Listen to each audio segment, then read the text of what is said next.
Today, I'm going to be showing you a control that's used for more than just a control.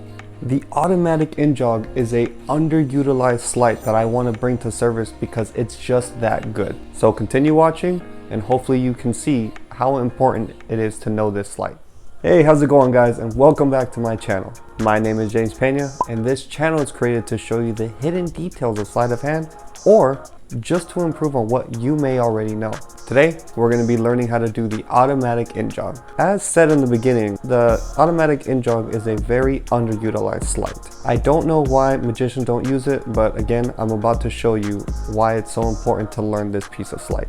To get into today's tutorial, I will first be discussing the detailed mechanics of the AUTOMATIC Injog so you know how to do it properly and correctly. Then we are going to be moving on to angle sensitivity, where we're going to learn exactly what angles we should be performing at so you don't flash. And lastly, the main focus of this channel, we are going to be discussing the tips and subtleties of the Injog so you can be more professional with it and to improve your handling on it. That being said, let's get into the tutorial. So for today's video, we're going to be using these bicycles because again, like I said last video, I moved to Japan. I don't really have any other decks and I'm quarantined right now for 14 days. So it'll take a minute for me to see the outside world and get more decks. I'll try to have them shipped to me from my old place, but that might take like a month or so. Believe me, I know that seems long, but trust me, it could take like a month or so. So for now, just get used to seeing black bicycles. I think I have a set of blue somewhere, so we could change it up to that. So we are going to get into the detailed mechanics of the AUTOMATIC Injog. Basically, real quick, how it looks is you show it to them, right? Ace of clubs in this case, and you have it right there.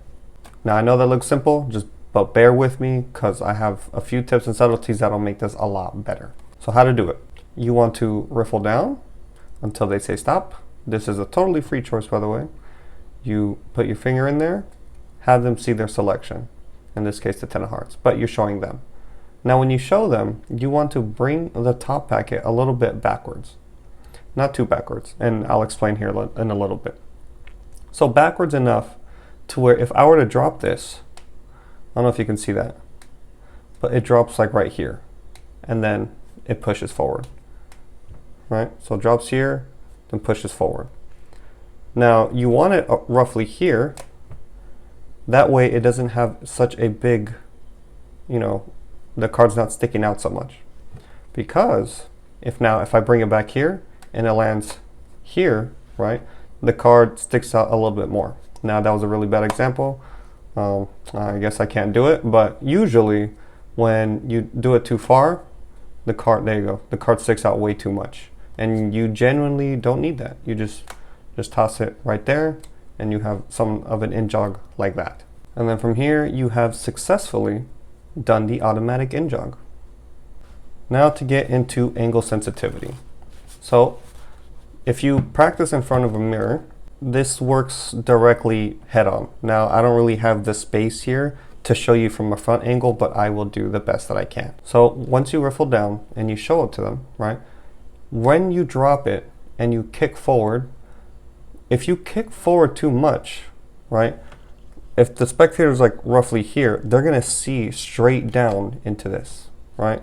So just here and just like a little tap, love tap like that. The way you protect yourself from the front is just by kicking forward, kind of up, not down, but just up, and you'll be fine. Now, surprisingly, more than what you think, this is actually pretty covered from your left side because of your thumb and your palm over here. It covers it completely from showing it to there.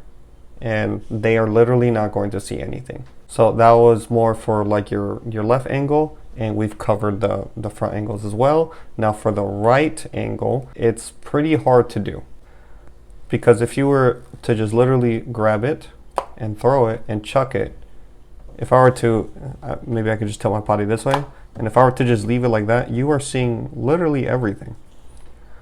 So if you really want to make this angle proof, you can literally just toss it and immediately cover it, right? Now don't hold it there too long From here you can, right, because you have that in-jog, you can immediately push that brake in and then do, I don't know, a cut like that and cut to it. But I wouldn't leave it out there for so long if you have people on the right hand side, because they are going to see that you have that sticking out. Another way to kind of combat this, to make it completely Ingo proof, is once you have that selection, right, and you kick it forward, one thing you could do is bevel the deck this way, right? Kind of push it towards you. And now you're almost creating, I don't know if you can see that, but you're almost creating like a cover for that card, or if anything, it's almost aligned with that.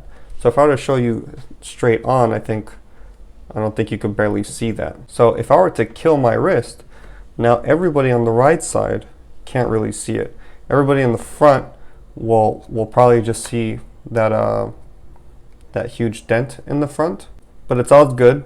As long as you keep your fingers there and you're talking, you should be totally fine. And then on your left side over here, they're not going to see a thing, because again, the palm of your hand, or your hand is pretty much covering that. So that is pretty much how to work your angles for the automatic Injog. I know it's such a simple sleight, but even the simplest things you need to be aware of what flashes.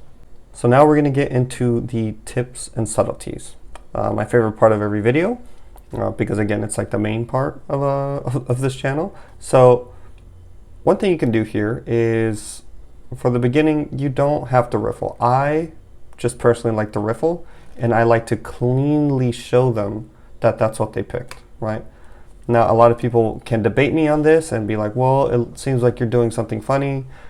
The way my presentation, it doesn't seem like that. Everybody always thinks it's fair, but if that's how it is with you and you think people will catch you out, then don't do it, right? Another way that you can do this is through a dribble. So you dribble, they say stop, do it from here, just like that. Now here's a little bit more, because you're stopping here. You can show them like that and then drop it. That's one way you can do it. But again, you could do either or.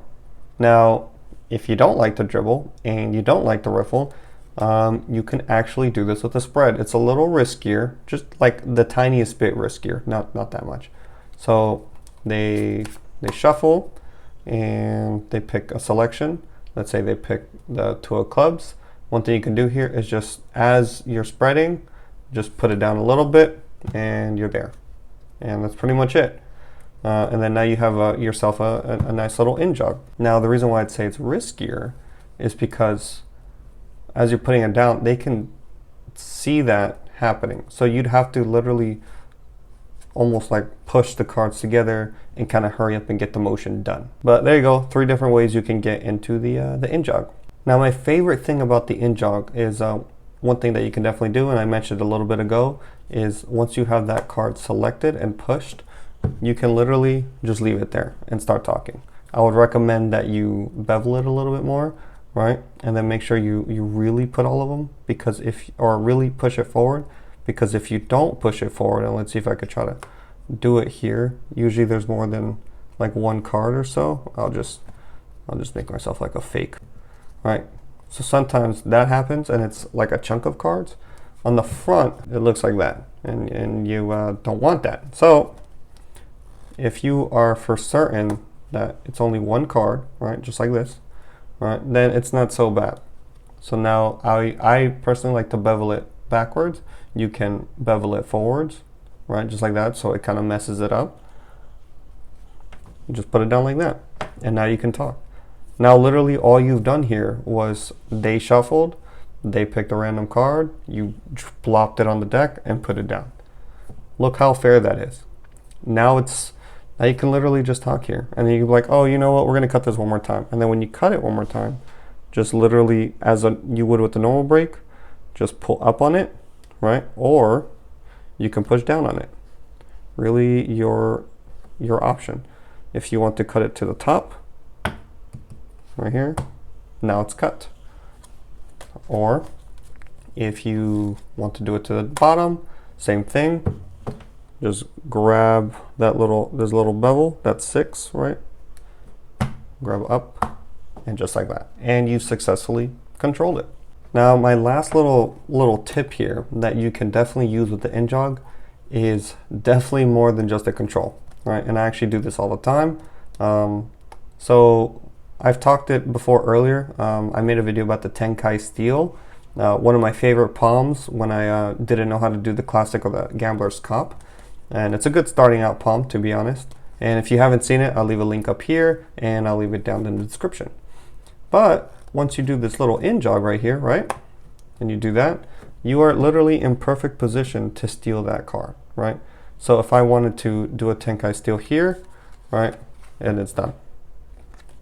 So instead of having them select the card, coming here, pushing it in, and then stealing it, you have the option to just do that, and then from here, steal it. Just like that. But not only the Tenkai STEAL, you can actually do this with the cherry control.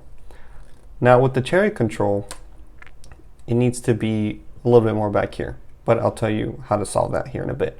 So let's say you have it here.